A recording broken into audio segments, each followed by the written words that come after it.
The Thinking Atheist presents the story of creation according to the Bible. The biblical account of how the world began is simply amazing. About 6,000 years ago, God created the heavens and the earth.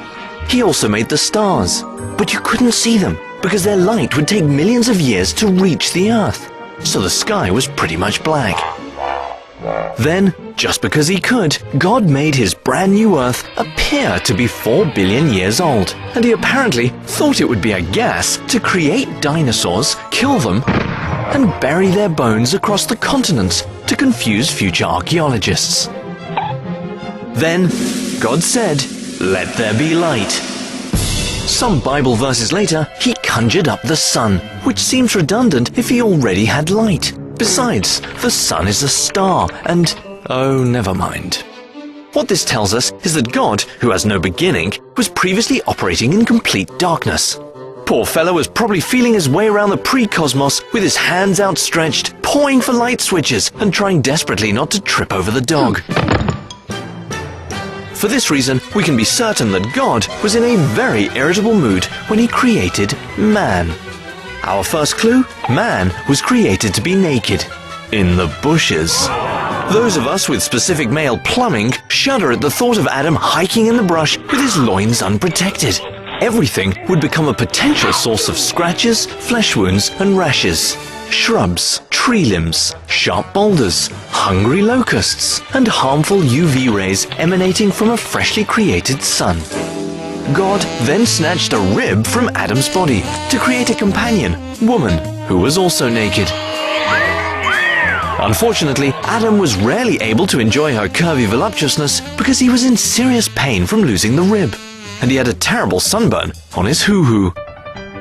Then, God created the birds. No, wait, the birds came before Adam, and God created the other animals. No, wait, the animals came before Adam, and God was pleased. No, wait, God was not pleased. It's all very confusing, made even more so by God's decision to place a forbidden object smack dab in the middle of the Garden of Eden Wildlife Preserve and Petting Zoo that he'd just created. The tree of the knowledge of good and evil was the ultimate taunt for the naive and innocent humans, and even more proof that God must have woken up in a snit that morning. Enter Satan. Satan was perfectly created by God, which explains why Satan manifested attributes like jealousy, anger, and hatred. And God banished him to the very place where God wanted absolutely no jealousy, anger, and hatred.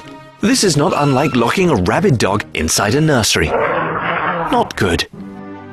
Eve, feeling neglected, was then tempted by Satan in the form of a talking snake. Chicks always fall for the bad boys. Yum. And ultimately, 2 naked, innocent humans made a single mistake, prompted by a reptilian apple salesman.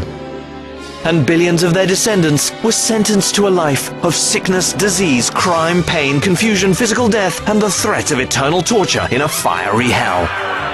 Yes, this is the biblical account of creation that is believed and celebrated by millions around the world.